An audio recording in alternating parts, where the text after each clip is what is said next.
The Story of Miss Moppet by Beatrix Potter. This is a pussycat called Miss Moppet. She thinks she has hurt a mouse.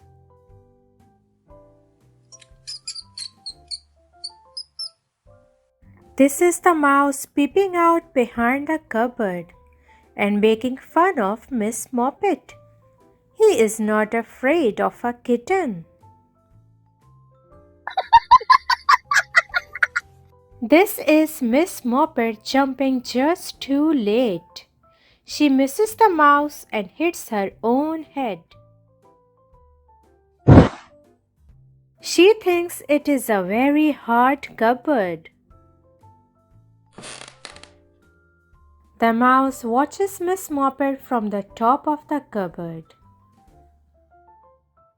Miss Moppet ties up her head in a duster and sits before the fire. The mouse thinks she is looking very ill. He comes sliding down the bell pull. Miss Moppet looks worse and worse. The mouse comes a little nearer. Miss Moppet holds her poor head in her paws and looks at him through a hole in the duster. And then all of a sudden, Miss Moppet jumps upon the mouse. And because the mouse has teased Miss Moppet thinks she will tease the mouse, which is not at all nice of Miss Moppet. She ties him up in the duster and tosses it about like a ball.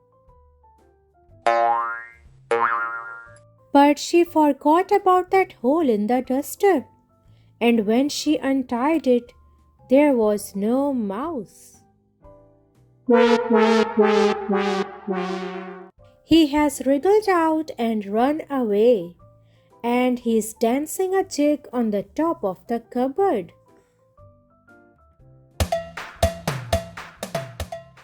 The end.